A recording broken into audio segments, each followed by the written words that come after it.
नमस्कार, आप सभी का स्वागत है। आज का विषय है बड़े घर की बेटी। यह कहानी केवल एक परिवार की कथा नहीं, बल्कि भारतीय संस्कृति, रिश्तों की गरिमा, त्याग, सहनशीलता और पारिवारिक एकता का सशक्त संदेश देती है। प्रेमचंद ने इस कहानी के माध्यम से दिखाया है कि सच्चा बड़प्पन धन दौलत या प्रतिष्ठा में नहीं, बल्कि धैर्य, समझदारी और क्षमा में होता है। कहानी की नायिका अपने विवेक और उदार स्वभाव से टूटते हुए परिवार को फिर से जोड़ देती है और यह सिद्ध करती है कि एक समझदार व्यक्ति पूरे परिवार की दिशा बदल सकता है। आइए सुनते हैं मुंशी प्रेमचंद की कालजयी कहानी बड़े घर की बेटी, जो आज भी उतनी ही प्रासंगिक है जितनी अपने समय में थी। बेनी माधव सिंह मौजा गौरीपुर के जमींदार नंबरदार थे। उनके बुजुर्ग किसी जमाने में बड़े साहिब सरवत थे। पुख्ता तालाब और मंदिर उन्हीं की यादगार थी।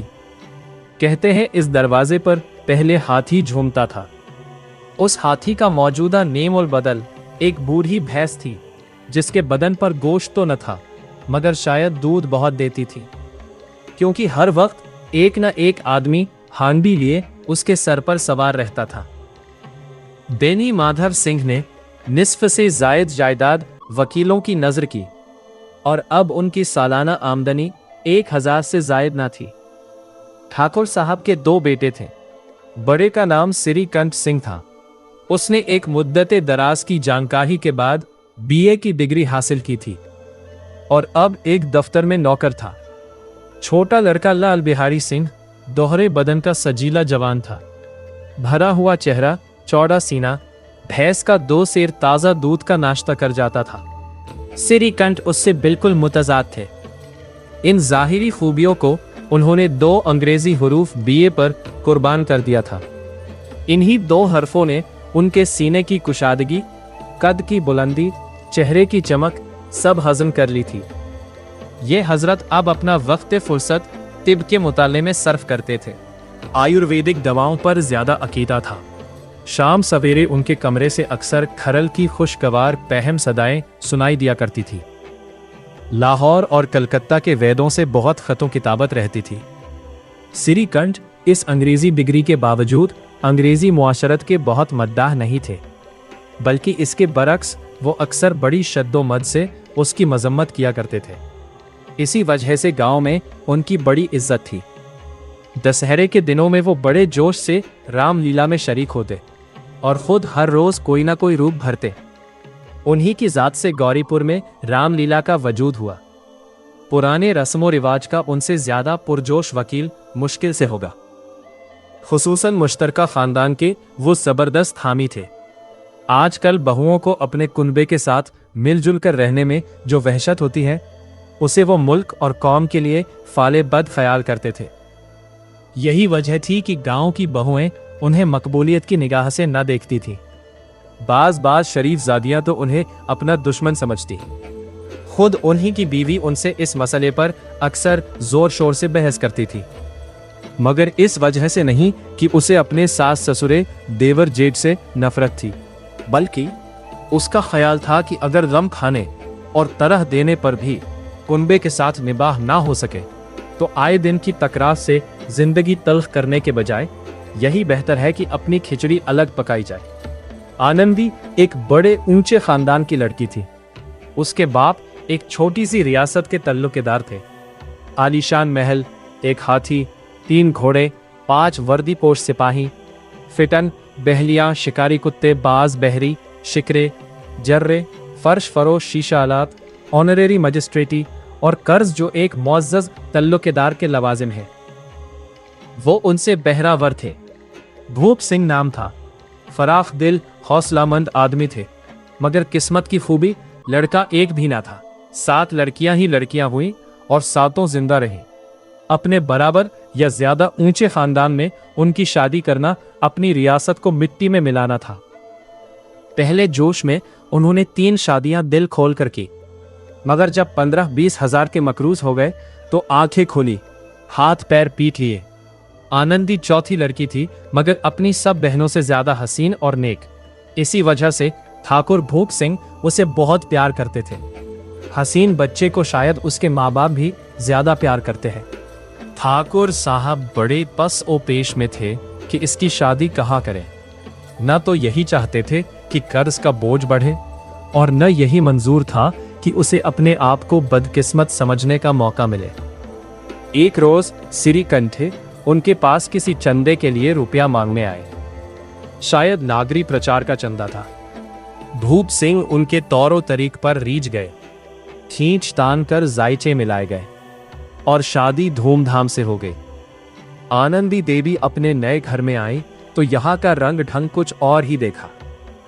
जिन दिलचस्पियों और तफरीहों की वो बचपन से आदी थी, उनका यहाँ वजूद भी न था। हाथी घोड़ों का तो जिक्र क्या, कोई सजी हुई खूबसूरत बहली भी न थी। रेशमी स्लीपर साथ लाई थी, मगर यहाँ बाह कहाँ मकान में। खिड़कियां तक न थी, ना जमीन पर फर्श, ना दीवारों पर तस्वीरें। ये एक सीधा सादा दहकानी मकान था। आनंदी ने थोड़े ही दिनों में इन तब्दीलियों से अपने तई इस कदर मानूस बना लिया, गोया उसने तकल्लुफात कभी देखे ही न थे। एक रोज दोपहर के वक्त लाल बिहारी सिंह 2 मुर्गाबियां लिए हुए आए और भावच से कहा, जल्दी से गोश्त पका दो, मुझे भूख लगी है। आनंदी खाना पकाकर उनकी मुंतजर बैठी थी। गोश्त पकाने बैठी, मगर हांडी में देखा तो घी पाव भर से ज्यादा न था। बड़े घर की बेटी किफायत शियारी का सबक अभी अच्छी तरह न पढ़ी थी। उसने सब घी गोश्त में डाल दिया। लाल बिहारी सिंह खाने बैठे तो दान में घी न था। दाल में घी क्यों नहीं छोड़ा? आनंदी ने कहा। घी सब गोश्त में पड़ गया। लाल बिहारी, अभी परसों घी आया है, इस कदर जल्द उठ गया। आनंदी, आज तो कुल पाव भर था, वो मैंने गोश्त में डाल दिया। जिस तरह सूखी लकड़ी जल्दी से जल उठती है, उसी तरह भूख से बावला इंसान जरा जरा बात पर तुनक जाता है। लाल बिहारी सिंह को भावच की ये जबान दराजी बहुत बुरी मालूम हुई।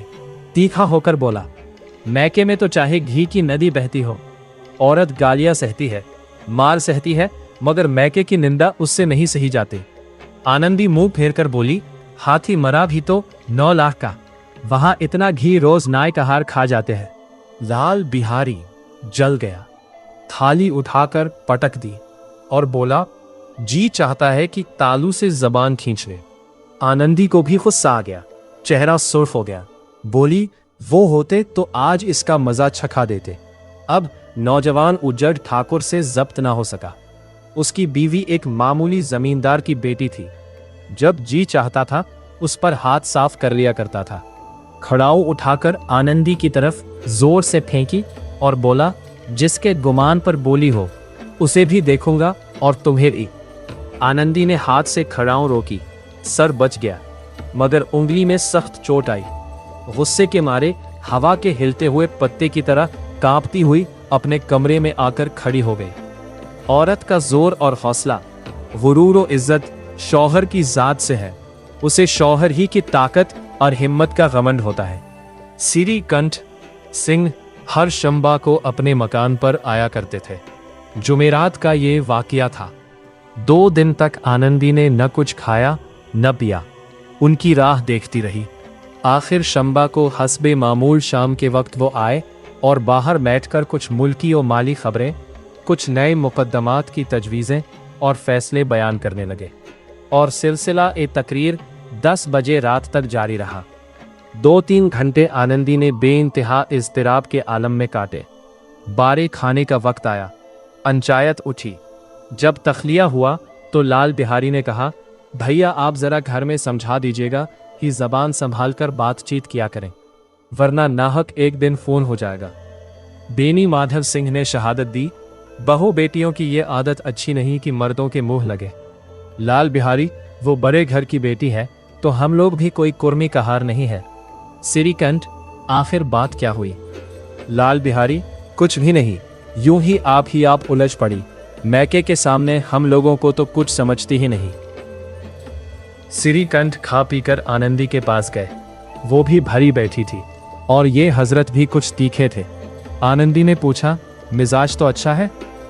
सिरीकंठ बोले, बहुत अच्छा है। ये आजकल तुमने घर में क्या तूफान मचा रखा है। आनंदी के तेवरों पर बल पड़ गए और झुंझलाहट के मारे बदन में पसीना आ गया। बोली, जिसने तुमसे ये आग लगाई है उसे पाऊं तो मुंह झुलस दूं। सिरीकंठ, इस कदर तेज क्यों होती हो? कुछ बात तो कहो। आनंदी, क्या कहूं? किस्मत की खूबी है, वरना एक गनवार लौंडा जिसे चपरासी गिरी करने की भी तमीज नहीं, मुझे थड़ाओं से मारकर यूं न अकड़ता फिरता, बोटियां नुचवा लेता। इस पर तुम पूछते हो कि घर में तूफान क्यों मचा रखा है। सिरीकंठ, आखिर कुछ कैफियत तो बयान करो, मुझे तो कुछ मालूम ही नहीं। आनंदी, परसों तुम्हारे लाडले भाई ने मुझे गोश्त पकाने को कहा। घी पाव भर से कुछ ज्यादा था, मैंने सब गोश्त में डाल दिया। जब खाने बैठा तो कहने लगा, दाल में घी क्यों नहीं। बस उसी पर मेरे मैके को बुरा भला कहने लगा। मुझसे बर्दाश्त ना हो सका। बोली कि वहां इतना घी नाई कहार खा जाते हैं और किसी को खबर भी नहीं होती। बस इतनी सी बात पर उस जालिम ने मुझे खड़ाऊं फेंक मारी। अगर हाथ से ना रोकती तो सर फट जाता। उससे पूछो कि मैंने जो कुछ कहा है सच है या झूठ। सिरीकंठ की आंखें लाल हो गईं। बोले, यहां तक नौबत पहुंच गई। ये लौंडा तो बड़ा शरीर निकला। आनंदी रोने लगी, जैसे औरतों का कायदा है, क्योंकि आंसू उनकी पलकों पर रहता है। औरत के आंसू मर्द के गुस्से पर रोगन का काम करते हैं। सिरीकंठ के मिजाज में तहम्मुल बहुत था, उन्हें शायद कभी गुस्सा आया ही नहीं था। मगर आनंदी के आंसुओं ने आज जहरीली शराब का काम किया। रात भर करवटें बदलते रहे। सवेरा होते ही अपने बाप के पास जाकर बोले, दादा, अब मेरा निबाह इस घर में ना होगा। ये और इस मानी के दूसरे जुमले जबान से निकालने के लिए सिरीकंठ सिंह ने अपने कई हमजोलियों को 12 आरे हाथों लिया था। जब उनका कोई दोस्त उनसे ऐसी बातें कहता तो वो मज़हका उड़ाते और कहते, तुम बीवियों के गुलाम हो, उन्हें काबू में रखने के बजाय खुद उनके काबू में हो जाते हो। मगर हिंदू मुश्तरका खानदान का ये पुरजोश वकील आज अपने बाप से कह रहा था, दादा, अब मेरा निबाह इस घर में ना होगा। नासे की जबान उसी वक्त तक चलती है जब तक वो इश्क के करिश्मों से बेखबर रहता है। आजमाइश के बीच में आकर जब्त और इल्म रुखसत हो जाते हैं। बेनी माधव सिंह घबराकर उठ बैठे और बोले, क्यों? सिरीकंठ, इसलिए कि मुझे भी अपनी इज्जत का कुछ थोड़ा बहुत ख्याल है। आपके घर में अब हठ धर्मी का बर्ताव होता है। जिनको बड़ों का अदब होना चाहिए वो उनके सर चढ़ते हैं। मैं तो दूसरे का गुलाम ठहरा घर पर रहता नहीं, और यहां मेरे पीछे औरतों पर खड़ाओं और जूतों की बौछार होती है। कड़ी बात तक मुजायका नहीं, कोई एक की दो कह ले, यहां तक मैं जब्त कर सकता हूं। मगर यह नहीं हो सकता कि मेरे ऊपर लात और घूंसे पड़े और मैं दम न मारूं। बेनी माधव सिंह कुछ जवाब न दे सके। सिरीकंठ हमेशा उनका अदब करते थे। उनके ऐसे तेवर देखकर बूढ़ा ठाकुर लाजवाब हो गया। सिर्फ इतना बोला, बेटा, तुम अक्लमंद होकर ऐसी बातें करते हो। औरतें इसी तरह घर तबाह कर देती हैं। उनका मिजाज बढ़ाना अच्छी बात नहीं। सिरीकंठ, इतना मैं जानता हूं, आपकी दुआ से ऐसा अहमक नहीं हो। आप खुद जानते हैं कि इस गांव के कई खानदानों को मैंने अलहदगी की आफतों से बचा दिया है। मगर जिस औरत की इज्जत व आबरू का मैं ईश्वर के दरबार में जिम्मेदार हूं, उस औरत के साथ ऐसा जालिमाना बर्ताव मैं नहीं सह सकता। आप यकीन मानिए, मैं अपने ऊपर बहुत जब्र कर रहा हूं कि लाल बिहारी की गोशमाली नहीं करता। अब बेनी माधव भी गरमाए। ये कुफ्र ज्यादा ना सुन सके, बोले, लाल बिहारी तुम्हारा भाई है, उससे जब कभी भूल चूक हो तुम उसके कान पकड़ो। मगर सिरीकंठ, लाल बिहारी को मैं अब अपना भाई नहीं समझता। बेनी माधव, औरत के पीछे। सिरीकंठ, जी नहीं, उसकी गुस्ताखी और बेरहमी के बायस। दोनों आदमी कुछ देर तक खामोश रहे। ठाकुर साहब लड़के का गुस्सा धीमा करना चाहते थे, मगर ये तस्लीम करने को तैयार ना थे कि लाल बिहारी से कोई गुस्ताखी या बेरहमी वकुआ में आई। इसी असना में कई और आदमी हुक्का तंबाकू उड़ाने के लिए आ बैठे। कई औरतों ने जब सुना कि सिरीकंठ बीवी के पीछे बाप से आमादा ए जंग है, तो उनका दिल बहुत खुश हुआ और तरफैन की शिकवा आमेज बातें सुनने के लिए उनकी रूहें तड़पने लगीं। कुछ ऐसे हासिद भी गांव में थे जो इस खानदान की सलामत रवि पर दिल ही दिल में जलते थे। सिरीकंठ बाप से दबता था, इसलिए वो फदावार है। उसने इतना इल्म हासिल किया, ये भी उसकी खता है। बैनी माधव सिंह बड़े बेटे को बहुत प्यार करते हैं, ये बुरी बात है। वो बिना उसकी सलाह के कोई काम नहीं करते, ये उनकी हिमाकत है। इन ख्यालात के आदमियों की आज उम्मीदें भर आई। हुक्का पीने के बहाने से, कोई लगान की रसीद दिखाने के हीले से आकर बैठ गए। बैनी माधव सिंह पुराना आदमी था, समझ गया कि आज ये हजरात फूले नहीं समाते। उसके दिल ने यह फैसला किया कि उन्हें खुश ना होने दूंगा, ख्वाह अपने ऊपर कितना ही जब्र हो। यकायक लहजाए तकरीर नरम करके बोले, बेटा, मैं तुमसे बाहर नहीं हूं, तुम्हारा जो चीज चाहे करो। अब तो लड़के से खता हो गई। इलाहाबाद का नौजवान झल्लाया हुआ ग्रेजुएट इस घात को ना समझा।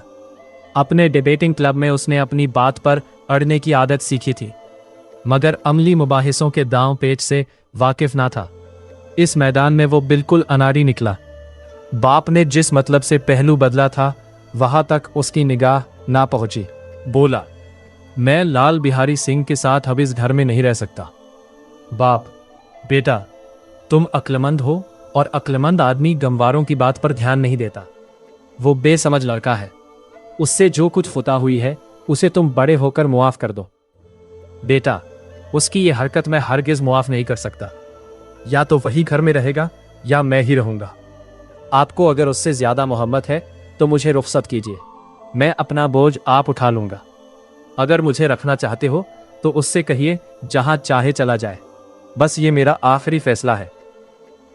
लाल बिहारी सिंह दरवाजे की चौखट पर चुपचाप खड़ा बड़े भाई की बातें सुन रहा था।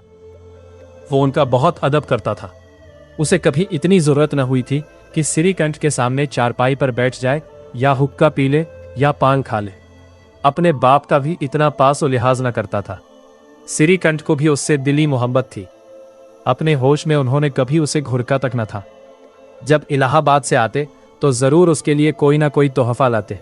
मुकद्दर की जोड़ी उन्होंने ही बनवा कर दी थी। पिछले साल जब उसने अपने से डेविडे जवान को नाग पंचमी के दंगल में पछाड़ दिया तो उन्होंने खुश होकर अखाड़े ही में जाकर उसे गले से लगा लिया था और 5 रुपए के पैसे लुटाए थे।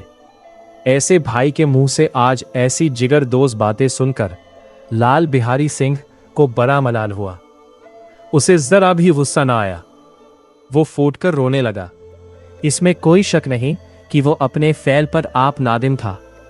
भाई के आने से एक दिन पहले ही से उसका दिल हरदम धड़कता था कि देखो भैया क्या कहते हैं। मैं उनके सामने कैसे जाऊंगा, मैं उनसे कैसे बोलूंगा, मेरी आंखें उनके सामने कैसे उठेंगी। उसने समझा था कि भैया मुझे बुलाकर समझा देंगे। इस उम्मीद के खिलाफ आज वो उन्हें अपनी सूरत से बेजार पाता था। वो जाहिल था, मगर उसका दिल कहता था कि भैया मेरे साथ ज्यादती कर रहे हैं। अगर सिरीकंठ उसे अकेला बुलाकर 2-4 मिनट सख्त बातें कहते, बल्कि 2-4 तमाचे भी लगा देते, तो शायद इसे इतना मलाल ना होता। मगर भाई का ये कहना कि अब मैं उसकी सूरत से नफरत रखता हूं, लाल बिहारी से ना सहा गया। वो रोता हुआ घर में आया और पोटरी में जाकर कपड़े पहने, फिर आंखें पोंछी जिससे कोई ये न समझे कि रोता था। तब आनंदी देवी के दरवाजे पर आकर बोला, भाभी, भैया ने यह फैसला किया है कि वो मेरे साथ इस घर में न रहेंगे। वो अब मेरा मुंह देखना नहीं चाहते, इसलिए अब मैं जाता हूं। उन्हें फिर मुंह न दिखाऊंगा। मुझसे जो कता हुई है उसे मुआफ करना। ये कहते कहते लाल बिहारी की आवाज भारी हो गई। जिस वक्त लाल बिहारी सिंह सर झुकाए आनंदी के दरवाजे पर खड़ा था, उसी वक्त सिरीकंठ भी आंखें लाल किए बाहर से आए।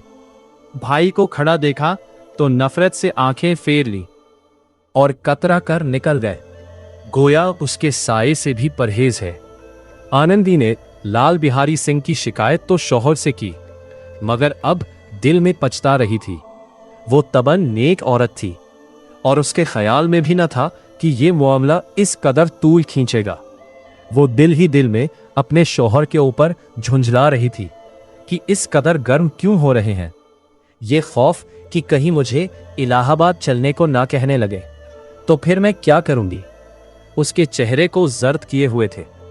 इसी हालत में जब उसने लाल बिहारी को दरवाजे पर खड़े ये कहते सुना कि अब मैं जाता हूं, मुझसे जो कुछ खता हुई है मुआफ करना, तो उसका रहा सहा गुस्सा भी पानी हो गया।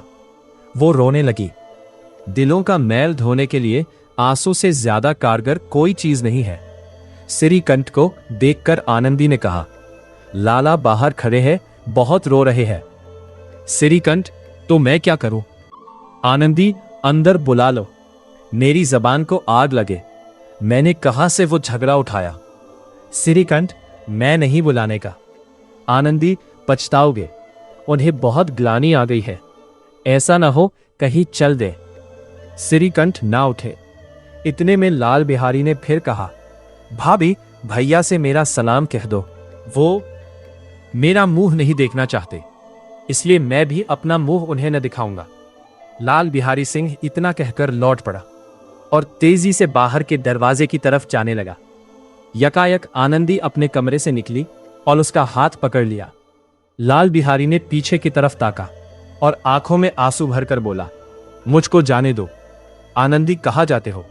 लाल बिहारी, जहां कोई मेरा मुंह न देखे। आनंदी, मैं न जाने दूंगी। लाल बिहारी, मैं लोगों के साथ रहने के काबिल नहीं हूं। आनंदी, तुम्हें मेरी कसम अब एक कदम भी आगे न बढ़ाना। लाल बिहारी, जब तक मुझे ये ना मालूम हो जाएगा कि भैया के दिल में मेरी तरफ से कोई तकलीफ नहीं, तब तक मैं इस घर में हरगिज न रहूंगा। आनंदी, मैं ईश्वर की सौगंध खाकर कहती हूं कि तुम्हारी तरफ से मेरे दिल में जरा भी मैल नहीं है। अब सिरीकंठ का दिल पिघला। उन्होंने बाहर आकर लाल को गले लगा लिया और दोनों भाई खूब फूट फूट कर रोए। लाल बिहारी ने सिसकते हुए कहा, भैया, अब कभी ना कहना कि तुम्हारा मुंह न देखूंगा। इसके सिवा जो सजा आप देंगे वो मैं खुशी से कबूल करूंगा। सिरीकंठ ने कांपती हुई आवाज से कहा, लल्लू, इन बातों को बिल्कुल भूल जाओ। ईश्वर चाहेगा तो अब ऐसी बातों का मौका ना आएगा।